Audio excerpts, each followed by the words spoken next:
Take all your valuables and put them inside a plastic Tupperware. Place the lid on and put it inside the toilet tank.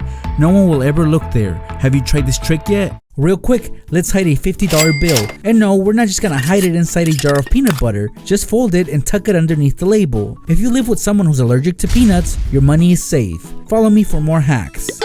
If you want to hide your money, try undoing a stick of deodorant. Once out, you can stash your dollars in there and then put the stick back. No one will know it's there but you. Follow me for more hacks.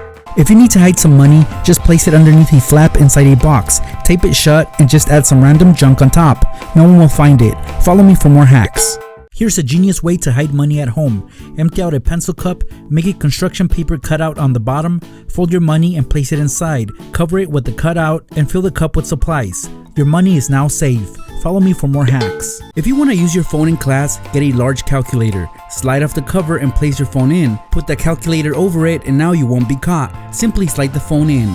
Follow me for more hacks.